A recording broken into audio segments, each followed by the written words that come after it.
Ieškai prasmingos veiklos ir galvoji apie savanorystę? Prisijung prie iniciatyvos Niekieno vaikai ir kartu pasirūpinkime, kad kiekvienas vienišas vaikas atsidūręs ligoninėje ar krizių centre sulauktų emocinės paramos, priežiūros ir palaikymo. Kaip tapti savanoriu?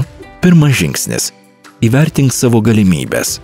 Jei esi pilnametis ir gali vaikams skirti mažiausiai 25 valandas per mėnesį arba 300 valandų per metus bei 2 valandas per mėnesį savanorių susirinkimui.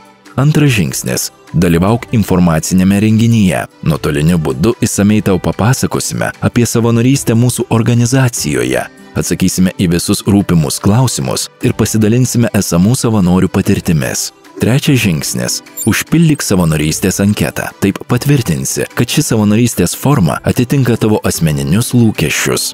Ketvirtas žingsnis – dalyvauk atrankose. Jis skirta tam, kad galėtume kuo geriau tave pažinti.